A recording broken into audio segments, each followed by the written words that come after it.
오늘은 은혜의 외적 수단 기도 네 번째 시간으로서 기독교 강요 3권 20장을 중심으로 이제 4만까지만 제가 좀 정리해 봤는데 기도의 필요성과 이유에 대해서 좀 살펴보도록 하겠습니다. 그 기독교 강요가 라틴어로 돼 있어 가지고요. 번역이 조금 여러 책들마다 번역이 좀 상이합니다. 그래서 여러 번역들이 있는데 내용이 썩 쉽지는 않습니다. 그냥 읽어나가기에 술술 읽히는 책은 아니에요. 기독교 강요가.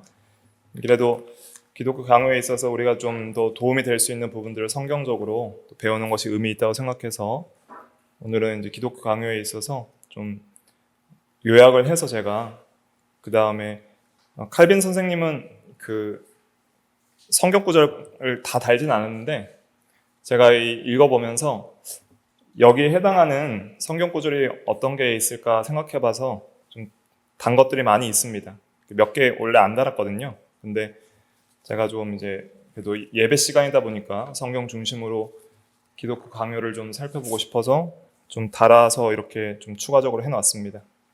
그래서 말씀을 중심으로 해서 좀 기도에 대한 내용들을 좀 기독교 강요를 통해서 살펴보려고 합니다. 맨 앞에 있는 이거는 이제 3권이란 뜻이고요. 3권 20장 1항이란 뜻입니다.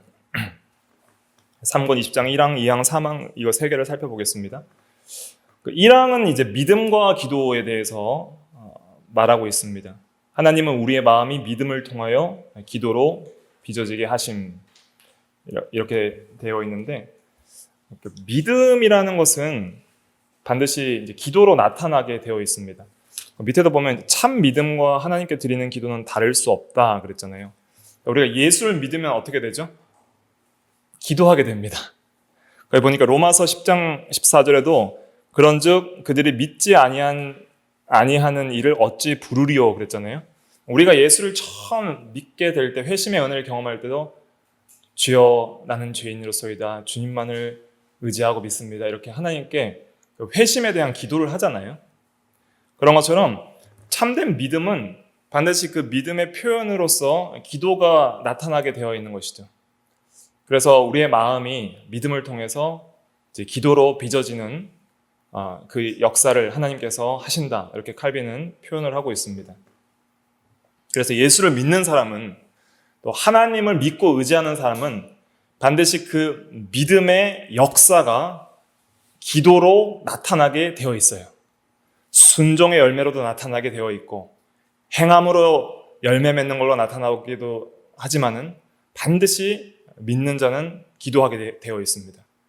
그러면 믿음은 들음에서 나고 들음은 그리스도의 말씀으로 말미암는다 그랬잖아요. 그러니까 믿음을 일으키고 강화하는 은혜의 수단은 말씀이라 그랬고요. 그 다음에 강화의 수단이 이제 성례예요. 그래서 우리가 믿음이 자라날수록 기도가 성장할 수밖에 없다는 것을 깨달아야 됩니다. 굉장히 중요한 표현이에요. 우리가 말씀을 통해서 하나님을 이해하는 지식이 자라나고요. 하나님을 의지하는 절대 의존적 마음, 하나님을 의지하는 개인적 굳은 신뢰의 마음들이 성장할수록 기도도 자라나게 되어 있어요. 그래서 중요한 것은 말씀에 대한 이해가 높아져야 됩니다. 진리에 대한 이해가 높아져야 되고 하나님에 대한 이해가 높아질수록 그 하나님을 대하는 예배의 태도나 또 기도의 어떤 그 수준이 성장하게 되는 것이죠. 그러니까 무작정 기도한다고 기도가 잘 되는 건 아니고 반드시 말씀을 통해 믿음이 자라나야지 기도도 자라나게 되어 있는 거예요. 그래서 우리가 먼저 믿음을 통해서 가르침을 받는 것이 중요해요. 인간에게는 선한 것이나 구원에 도움이 되는 것이 전혀 없습니다. 내 안에 선한 것이 없다. 로마서 7장에서도 사도 바울은 그렇게 고백을 하잖아요. 그러나 우리는 믿음으로 가르침을 받아서 우리에게 필요한 것 그리고 우리에게 없는 것이 하나님과 우리 주 예수 그리스도 안에 있다는 것을 알게 되었다. 이걸 아는 게 굉장히 중요합니다. 그리스도 안에 모든 게 있고 우리 안에는 아무것도 없어요. 이게 타락한 인간의 실상입니다. 자, 우리 안에 뭔가 그나마 선한 것이 남아있다고 생각하는 것조차 누가 주신 거예요? 하나님이 주신 거예요. 그걸 일반 은혜라 그래요. 그러니까 이 모든 은혜는 하나님의 선물인데 이걸 이제 일반 은혜라고도 하고 특별 은혜라고도 이제 개혁파 신학에서는 구별을 해요. 이 알미니안 주의에서는 이런 거 구별 안 합니다. 그냥 보편적인 일반 은혜가 구원의 은혜에 포함이 되기 때문에 구별하지 않지만은 우리 개혁파 신앙에서는 택자들을 구원하기 위한 구원의 은혜를 특별 은혜라고 별도로 구분하고 신자나 불신자나 모두 공통적으로 받는 은혜를 일반 은혜라 그래요. 근데 그 일반 은혜나 특별 은혜나 다 어디 안에 있어요? 예수 그리스도 안에 있어요. 근데 이걸 사람들이 잘 몰라요. 제가 이걸 설명을 드리면은 일반 은혜의 핵심이 뭘까요? 일반 은혜의 핵심. 일반 은혜의 핵심이라고 그러면 보통 사람들이 육체 생명을 지속하는 데 필요한 은혜를 주시는 거라고 생각을 해요. 틀린 말은 아닙니다. 근거 구절은 마태복음 5장에 보면 하나님께서 선한 자나 악인에게 뭐도 주세요? 해도 주시고 또 뭐도 주세요? 비도 주시고. 그러니까 이 세상에 믿든지 안 믿든지 모든 그 사람들에게 하나님께서 일반적으로 육체의 생명을 유지하기 위해서 주시는 은혜가 있는데 그것을 일반 은혜라 그래요. 근데 그 일반 은혜도 그리스도 안에 있는 거예요. 왜냐하면 일반 은혜의 시작은 타락 직후 바로 시작되는데 일반 은혜는 단순히 육체의 생명을 지속하기 위한 어떤 은혜 그것이 아니라 일반 은혜의 핵심은 이거예요. 사형 집행의 뭐예요? 연기예요, 연기. 이게 일반 은혜예요. 일반 은혜의 포인트는 사형 집행 연기예요. 이게 핵심입니다. 사형 집행을 연기하니까 육체가 살아있어야 되기 때문에 육체를 살려주시기 위해서 일반 은혜를 해도 주시고 비도 주시는 거예요. 아담에게 하나님께서 선악을 알게 하는 나무의 열매를 먹지 말라, 먹는 날은 반드시 죽으리라 그랬죠. 근데 죽었어요, 안 죽었어요? 죽은 면도 있고 안 죽은 면도 있는 거예요. 즉시 영혼은 끊어져서 하나님과의 생명적 관계에서 단절되어서 하나님을 떠나 동산나무에 숨었어요. 그게 하나님과의 영적 단절이에요. 영적 죽음을 경험했어요. 그러나 아담은 사실은 즉시 육체도 죽어서 영원한 지옥 형벌에 처해져야 마땅했어요. 근데 아담은 930세까지 살아요. 근데 결국 죽었더라로 창세기 5장은 맞춰요. 그러면 아담에게 반드시 죽으리라고 하는 말씀이 성취됐어요, 안 됐어요? 된 겁니다. 영혼도 죽고 육체도 죽은 거예요. 살아 있었다고 생각해서 하나님의 말씀이 성취가 안 됐다고 생각하시면 안 되고 사형 집행이 연기된 것뿐이에요. 결국 사형 집행은 됐어요. 우리도 그 재판장에서 사형 선고를 받으면은 사형수가 바로 죽진 않잖아요. 사형 집행이 연기되다가 사형 집행할 때가 되면은 죽게 되는 것처럼 하나님께서 아담에게도 죽으리라고 했는데 영적으로는 반드시 죽이시고 육체적으로는 살려놓으셨어요. 왜 살려놓으셨을까요? 그리스도 안에서 택자를 구원하시려고 살려놓으신 거예요. 그리스도 안에서 하나님이 선택하신 자들을 구원하시기까지 여자의 후손으로 오실 메시아를 약속하시고 아담을 살려놓으신 거예요. 아담이 받은 일본의 은혜도 그리스도 안에 있는 거예요.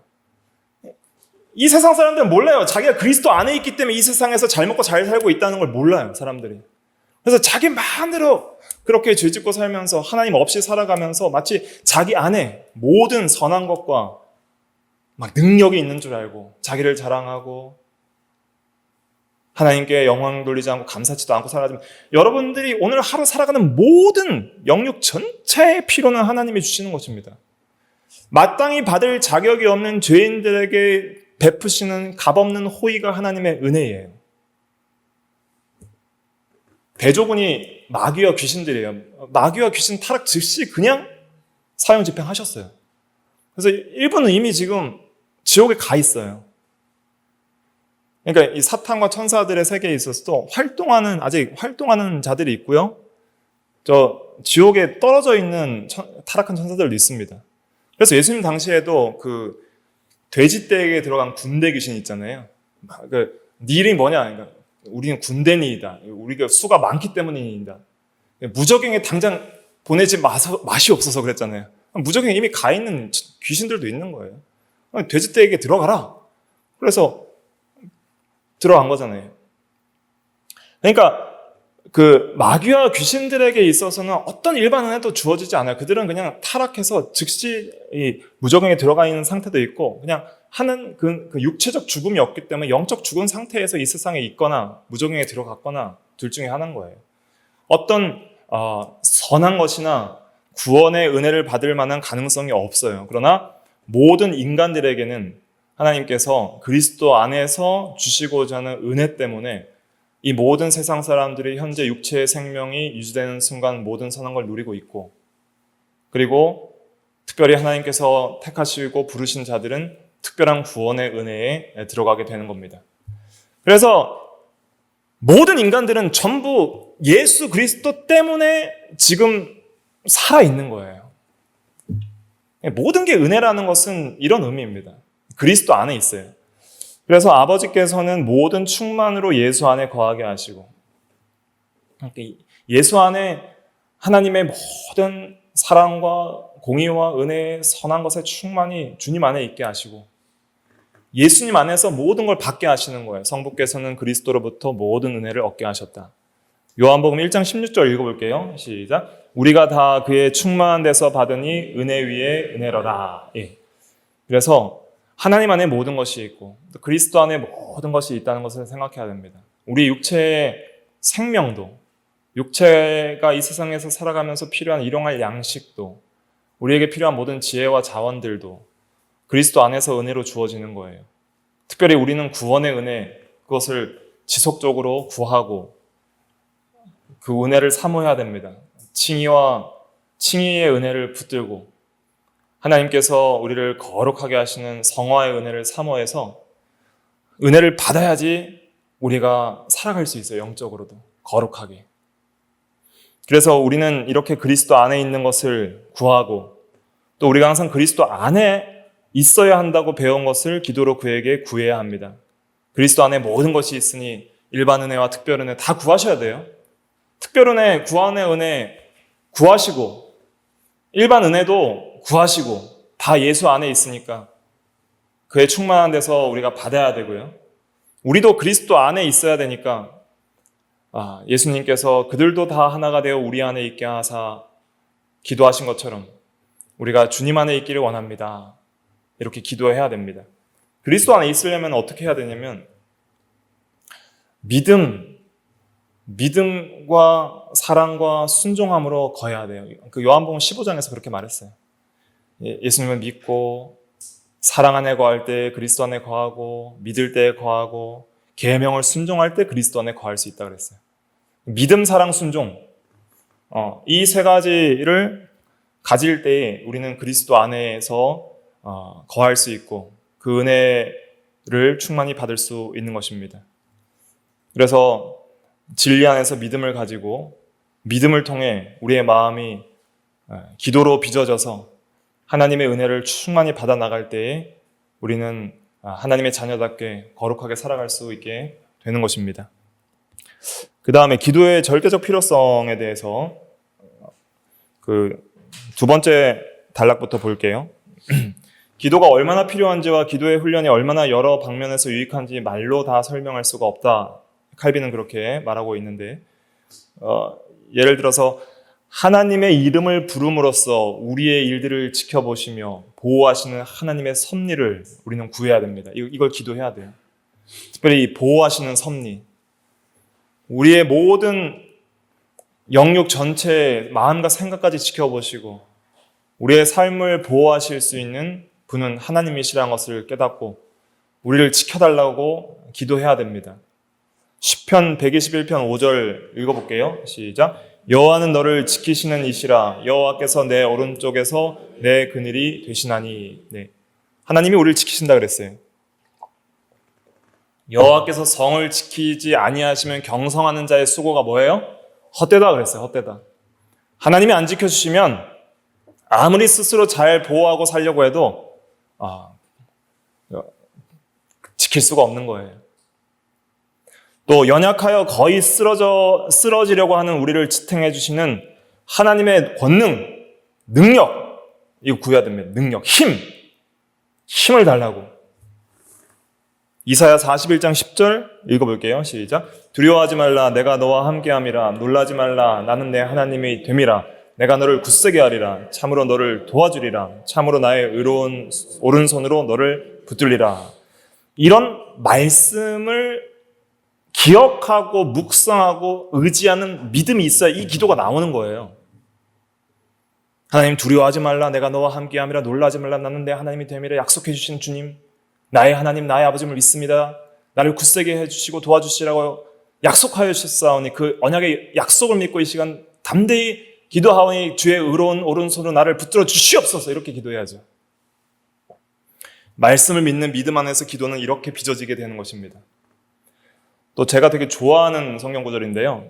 힘들 때마다 이 구절 암송하면서 기도 많이 했습니다. 이사야 40장 31절 같이 읽어볼게요. 시작. 오직 여호와를 앙망하는 자는 새 힘을 얻으리니 독수리가 날개치며 올라감 같을 것이요 다른 박질하여도 곤비하지 아니하겠고 걸어가도 피곤하지 아니하리로다. 청년이라도 쓰러지고 넘어지고 지치지만은 여호와는 지치지 아니하신다 하면서 여호와를 앙망하는 자는 새 힘을 얻으리라 그랬어요. 제가 신학교 때 신대원이 이제 그 출석하는 교회에서 한 1시간 정도 거리 되거든요. 그래서 수요 예배 드리고 목요 새벽 기도하면은 이제 새벽 한 5시, 6시쯤 돼요. 새벽 기도 그때는 4시 40분에 있었어요. 제가 다니는 교회는. 그래서 엄청 일찍부터 일어나서 너무 피곤한 거예요. 수요 예배도 드려줘. 또 신대원에서 공부하고 와서 수요 예배 드리고 새벽 기도 드리고 또 아침 일찍 차 타고 가서 또 오전 수업 들어야 되죠. 그러면 오전에 기도할 마음이 나요, 안 나요? 신대원에 가서 이제 오전 수업 듣기 전까지 또 기도해야죠. 기도할 마음이 안 나요. 그러니까 힘들잖아요. 그래서 이제 이 말씀 의지하는 거예요. 청년이라도 넘어지고 장정이라도 지치지만은 여호와를 앙망한 자는 새 힘을 얻으리니 했으니 새 힘을 좀 주시옵소서. 이렇게 기도하니까 하나님이 새 힘을 주시더라고요. 그렇게 해서 힘이 나서 또 그 하루를 일과를 또 보내기도 하였습니다. 그러니까 이렇게 이 말씀을 믿어야 돼요. 앙망하면 주실라나? 설마 이러고 넘어가면은 기도도 안 되고 믿음도 없는 거예요. 그 다음에 2페이지 넘어가서 비참하게 죄짐에 눌려있는 우리를 은총으로 용납해 주시는 하나님의 선하심이 우리와 함께하기를 기원해야 됩니다. 우리는 날마다 죄를 짓죠. 불순종도 죄지만 순종함에 부족한 것이 죄라고 소요리문답 13문에 말했잖아요. 우리는 항상 완전 순종에 의해 도달하지 못합니다. 완전히 순종을 못해요. 완전 순종 못하면 죄인 거예요. 그러니까 날마다 우리는 부족하죠. 그러나 우리를 용납해 주시고 그리스도 안에서 우리를 받아주시는 거예요. 그러니까 그 선하심을 우리가 의지할 수밖에 없죠. 나의 평생의 선하심과 인자하심이 정녕 나를 따르리니 내가 여호와의 집에 영원히 거하리로다. 이러한 말씀 의지해서 기도하는 거예요. 세리도 하나님이여 불쌍히 여기소서 나는 죄인으로소이다. 불쌍히 여겨주실 걸 믿고 나는 죄인으로소이다 하면서 기도하는 거예요. 여러분들이 아무리 죄짐에 눌려있고 낙심하고 절망하고 자기를 미워한다 할지라도 하나님은 우리를 그리스도 안에서 사랑하신다는 것을 믿는 거예요. 그 믿음이 하나님께 나아갈 담대한 기도를 불러일으키는 것이죠. 그래서 이러한 모든 하나님께 대한 기도는 결국은 하나님 자신을 구하는 것입니다. 간단히 말하면 우리는 전적으로 우리와 함께 계시는 분으로서 자신을 우리에게 드러내 보이시도록 간구하는 이 모든 일이 기도로서 이루어지는 것이다. 그래서 하나님을 구하는 기도의 가장 모본이 다윗과 모세의 기도입니다. 제가 굉장히 중요하게 생각하고 좋아하는 두 성경 구절이 시편 27편 4절, 출애굽기 33장 18절이에요. 시편 27편 4절 읽어볼게요. 시작. 내가 여호와께 바라는 한 가지 일 그것을 구하리니 곧 내가 내 평생의 여호와의 집에 살면서 여호와의 아름다움을 바라보며 그의 성전에서 사모하는 그것이라. 이것도 외우세요. 다윗이 오직 단 한 가지 기도할 수 있는 제목이 있다면 그것은 평생 여호와 집에 살면서 주님과 함께하며 여호와의 아름다움을 바라보며. 여호와의 아름다움이 뭘까요? 여호와의 아름다움도 여호와의 영광의 미적 측면입니다. 여호와의 영광의 미적 측면이 아름다움이에요. 영광이라는 것은 존재적 탁월성이라 그랬죠. 어떤 존재가 지극히 탁월하면 그 탁월한 존재 앞에 우리는 무게감을 느끼고, 영광이라는 것은 이 무게라는 의미도 있거든요. 무게감을 느끼고 그 영광에 우리는 경외함과 박수를 보내기도 하죠. 그런데 이 정말 아름다운 사람을 보면 또 영광스럽게 보이잖아요. 너무 미남이거나 미인이거나 또 너무 아름다운 광경, 그러니까 무슨 나야가라 폭포처럼 뭔가 이 광대한 아름다움과 자연 환경을 볼 때, 어떤 석양이 질 때 그 아름다운 석양을 볼 때 우리는 아름다움을 느끼고 영광스러워 하듯이 하나님은 이 세상 그 어떤 것보다 아름다우신 분입니다. 그의 전 존재가 아름다우신 분이에요. 하나님은 모든 미의 근원이에요. 이 세상에서 아름답다고 여기는 모든 것들은 하나님의 아름다움으로부터 파생된 영광의 반사체입니다. 그래서 하나님의 아름다움을 보는 것만큼 기쁜 것은 없어요. 우리가 아름다움을 보면은 기쁨을 느끼거든요. 그런 것처럼 여호와의 아름다움을 바라보면서, 그 아름다움을 바라본다는 것은 그 존재적인 탁월성, 즉 하나님 되심을 보는 거예요. 하나님이 누구신가를 보는 거예요. 하나님의 그 지혜와 지식과 선, 의, 거룩, 사랑, 진실, 능력에 있어서 영원 불변 무한 단일하신 그 놀라운 하나님의 성품을 진리의 계시를 통해서 보는 것이죠. 그래서 이 아름다움을 바라본다는 표현을 다른 말로 영광을 본다라고 말씀드릴 수 있습니다. 그래서 출애굽기 33장 18절에서는 모세가 주의 영광을 내게 보이소서 이렇게 부탁하는 기도를 드려요. 그때 여호와께서 이르시되 내가 내 모든 선한 것을 내 앞으로 지나가게 하고 라고 말씀하세요. 그러면서 이 기도 응답이 이루어지는데 출애굽기 33장 18절의 기도 응답은 34장 6절 7절이에요.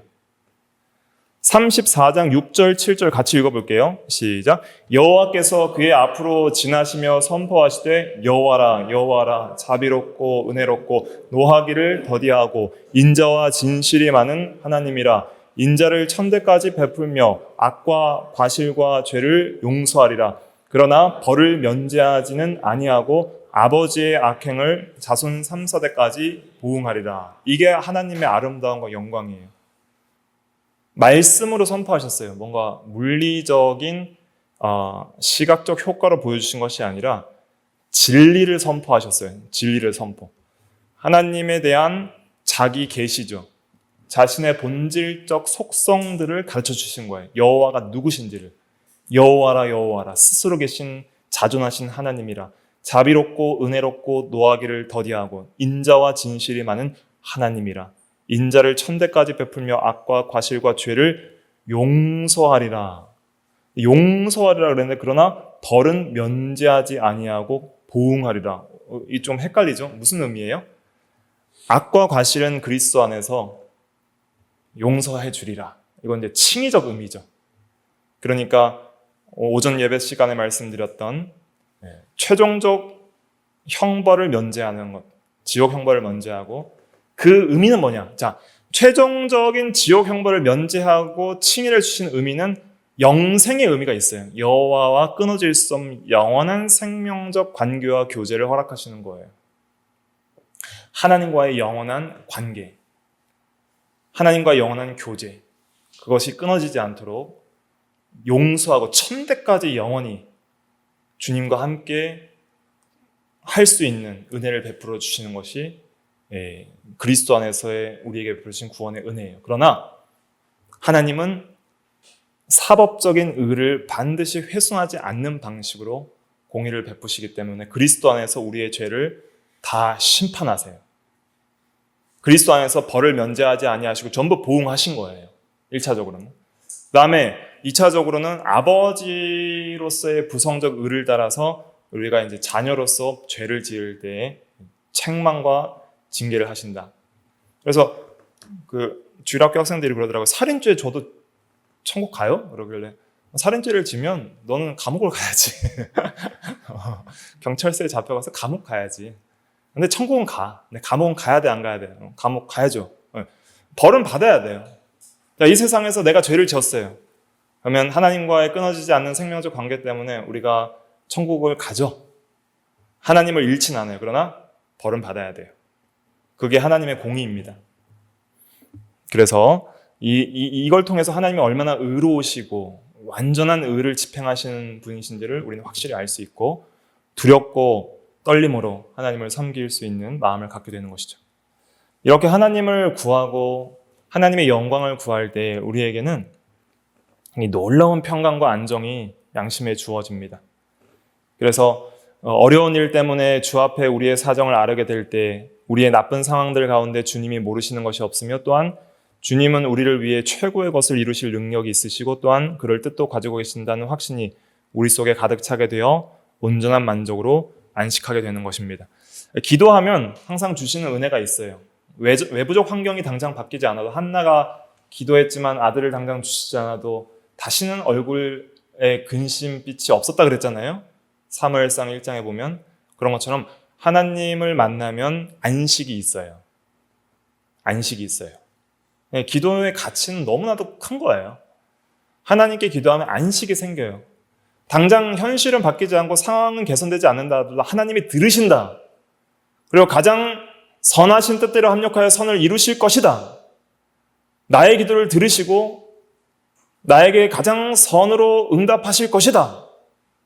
주님이 나와 함께 하신다. 그 믿음이 기도를 통해 강화되는 거예요. 그러니까 안식이 되는 거예요. 안식이. 빌립보서 4장 6절 7절 이거 외우셔야 됩니다. 6절 7절 읽어볼게요. 시작. 아무것도 염려하지 말고 다만 모든 일에 기도와 간구로 너희의 구할 것을 감사함으로 하나님께 아뢰라. 그리하면 모든 지각에 뛰어난 하나님의 평강이 그리스도 예수 안에서 너희 마음과 생각을 지키시리라. 하나님의 평강이 우리의 마음과 생각을 지키시리라. 그랬어요. 이것이 기도의 응답의 기도의 응답의 하나예요. 그래서 이거 의지하고 기도하십시오. 아무것도 염려하지 말고 모든 기도와 간구로 너희의 구할 것을 하나님께 감사함으로 아뢰라 그랬습니다. 하나님의 평강이 우리의 마음과 생각을 지키시옵소서. 이렇게 기도하시면 되겠습니다. 그 다음에 이제 20장 3항에는 기도하는 6가지의 이유에 대해서 말하고 있습니다.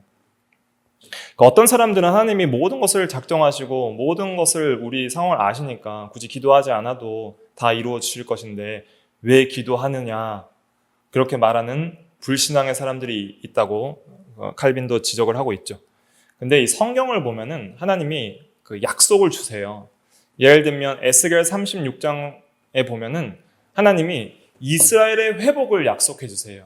그래서 이 36장 36절 37절 보면은 36절 37절 읽어볼까요? 시작. 너희 사방에 남은 이방 사람이 나 여호와가 무너진 곳을 건축하며 황폐한 자리에 심은 줄을 알리라. 나 여호와가 말하였으니 이루리라.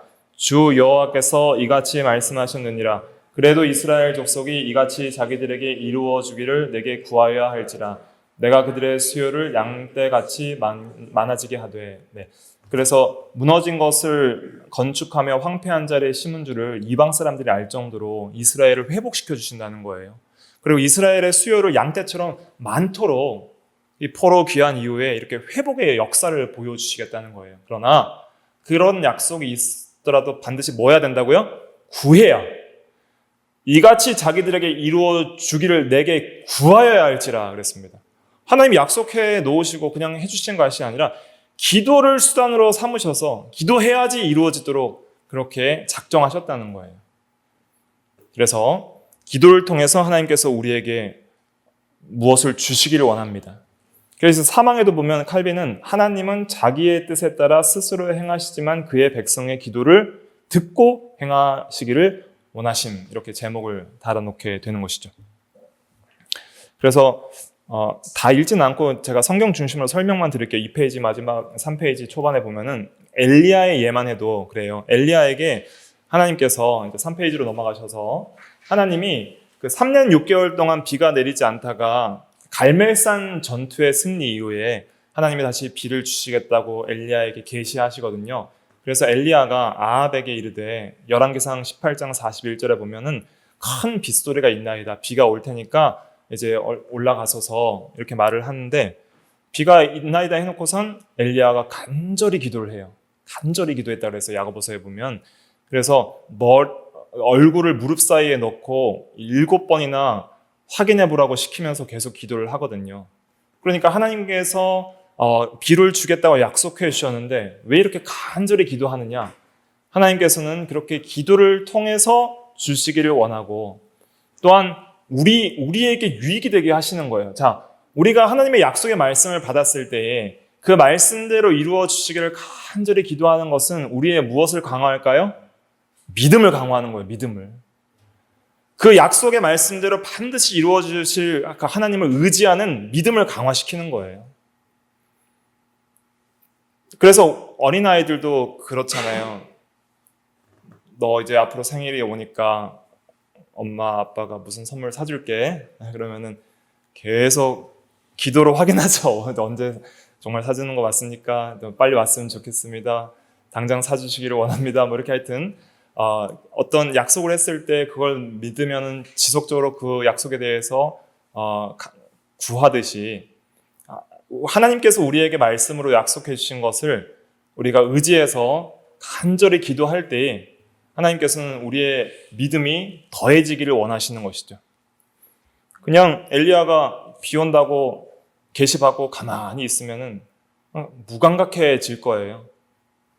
그리고 자기도 믿음에 있어서 약해질 거예요. 그러나 믿음이 잠자거나 무기력해지지 않는 것이 자기의 의무임을 알았기 때문에 하나님의 말씀을 의지하고 간절히 기도한 것이죠. 이걸 또 아셔야 되는 것이 우리가 기도하지 않아도 받는 것이 굉장히 많습니다. 이 세상을 살아가면서 여러분들이 받은 것 중에 기도하지 않고 받은 게 상당히 많아요. 근데 하나님께서 어떤 때는 구하지 않아도 주시지만 열심히 구하기를 원하세요. 그럼으로써 하나님을 의지하는 믿음을 강화시키기를 원하시는 거예요. 그리고 그 말씀을 믿는 믿음을 강화시키기를 원하는 거예요. 자, 그것과 더불어 우리가 기도해야 하는 이유가 이제 6가지로 이제 기독교 강의에서 정리가 되는데, 첫째, 한번 따라해 보실까요? 하나님을 열망하도록 하기 위해서 기도하게 하시는 거예요. 그래서 우리의 마음이 하나님을 찾고 사랑하며 예배하는 진지하고 뜨거운 열망으로 불타오르게 하기 위해서 기도를 요구하시는 거예요. 우리가 예배 전에 기도하셔야 됩니다. 여러분들이 오랜만에 주일에 만나서 교제하고 말씀 나누는 것도 중요하지만 예배 전에 꼭 좀 일찍 오셔서 간절히 기도하셔야 돼요. 하나님을 열망하고 찾는 기도, 회개하고 예배를 준비하는 기도를 하셔야 됩니다. 그리고 일상생활에 매일매일 쉬지 말고 기도하셔야 돼요. 안 그러면 여러분들은 하나님을 찾지 않게 될 것입니다. 하나님을 열망하지 않게 될 것입니다. 하나님을 사랑하고 진지하고 뜨겁게 하나님을 예배하고자 하는 그런 거룩한 마음이 상실되는 걸 경험하게 될 거예요. 믿음이 떨어지는 것이죠. 하나님으로 사는 삶이 이제는 점점 희미해져 가는 것이죠. 그래서 우리는 기도를 통해 예배를 열망하고 예배자로 사는 것을 열망하고 하나님을 열망하는 이 믿음을 더욱더 불타오르게 할 수 있다는 것을 기억해야 합니다. 그 다니엘의 기도가 다니엘 6장에 나오잖아요. 저는 옛날부터 다니엘이 여기서 왜 기도했을까 잘 이해가 안 됐어요. 잘 한번 생각해 보세요. 다니엘이 이 6장에서는 이제 6세쯤, 한때 80세 중반쯤 된 노인이었어요. 연대적으로 보면은. 근데 가장 훌륭하게 일을 처리를 잘하니까 메대와 바사의 나라에서 총리 셋을 뽑되 그 총리 중에서 가장 으뜸으로 세워서 왕 다음으로 이 국정을 운영하도록 그렇게 하니까 그 나라 사람들이 이방 유대인이 이렇게 높은 관직에 있으니까 시기가 나가지고 그를 어떻게 하든지 끌어내리려고 그의 허물을 찾으려고 하는데 그 다니엘은 탁월한 영이 있어서 모든 국사를 아무런 흠이 없이 처리하니까 흠잡을 게 없어서 예배에 관련된 것을 흠을 잡아서 죽여야 되겠다고 생각을 해서 메대왕 다리오에게 왕이시여 30일 동안 금령을 내려서 왕 외에 다른 어떤 신에게도 구하는 자는 사저굴에 넣어서 죽이는 명령을 만드십시다. 이렇게 하니까 다리오 왕이 좋다 그랬어요. 왜냐하면 자기한테만 기도하니까 자기가 이제 신적 권위를 가지고 높아지니까 왕이 이제 좋아서 그렇게 해라 한 것이죠. 다니엘이 하루 3번 기도하는 습관이 있었는데 그 왕의 그 명령이 이제 실행된 것을 알면은 좀 숨어서 기도할 수도 있잖아요. 근데 그렇게 안 했어요. 다니엘 6장 10절 읽어볼게요. 시작. 다니엘이 이 조서에 왕의 도장이 찍힌 것을 알고도 자기 집에 들어가서는 윗방에 올라가 예루살렘으로 향한 창문을 열고 전에 하던 대로 하루 3번씩 무릎을 꿇고 기도하며 그의 하나님께 감사하였더라. 네. 그 대적들이 자기를 보는 줄 다 알면서도 창문을 열어놓고 봐라. 마치 기도하는 걸 봐라. 그리고 나를 잡아가라 하는 그런 식으로 이렇게 기도를 했다는 거예요. 그러니까 기도하는 것을 쉬는 죄를 범하지 않기 위해서 내가 너희를 위해 항상 기도하리라고 사무엘상 12장 23절에 사무엘이 말했던 것처럼 기도를 쉬는 게 죄라면은 몰래 기도하거나 다른 데서 기도해도 되잖아요. 근데 다니엘은 왜 대적들에게 일부러 보이기 위해서 이렇게 기도를 했을까요? 저는 이게 좀 이해가 안 되더라고요. 근데 여러 이제 주석들과 또 묵상을 하면서 좀 이렇게 깨닫게 된 저의 이해는 나는 하나님만을 예배하는 사람이라는 것을 여기서 증거함으로써 하나님께 영광 돌리려 했던 거예요. 나는 이방 신에게도 예배하는 자가 아니고 나는 왕에게도 왕을 신으로 섬기는 자도 아니고 30일 동안 금령이 있다는 것은 뭘 금지한 거예요? 기도를 금지한 거, 뭘 금지한 거예요? 예배를 금지한 거예요. 예배를 금지. 하나님께 예배하지 말라 이런 거예요. 근데 난 그렇게 못한다. 나는 하나님만을 예배하는 사람이다. 이걸 보여준 거예요. 만천하에. 내가 섬기는 하나님만이 참신이고 나는 하나님만을 예배하는 사람이다. 이 열망에 불타올랐던 거예요. 다니엘은. 그러니까 이 기도라는 것은 이 예배와 하나님에 대한 열망, 하나님의 영광에 대한 열심을 불러일으키는 은혜의 수단인 거예요. 그 다음에 좀 넘어가도록 하겠습니다. 일단 2번부터 볼게요. 그 다음에 욕망이 들어오지 못하게 하려고 기도를 해야 되는 이유는 우리가 이 욕망에 사로잡히지 않도록 하기 위해서 기도해야 됩니다. 예수님께서 누가복음 22장 46절에 이렇게 말씀하셨죠. 어찌하여 자느냐 시험에 들지 않게 일어나 기도하라.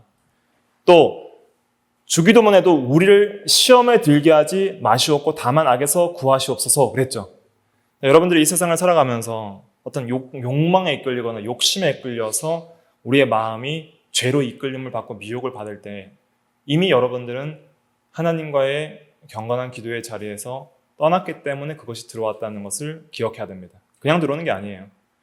이미 하나님을 마음에서 떠나고 기도로 은혜를 구하는 자리에서 떠나기 때문에 그냥 기도를 쉬면 반드시 옛사람의 부패성이 올라오게 되어 있어요.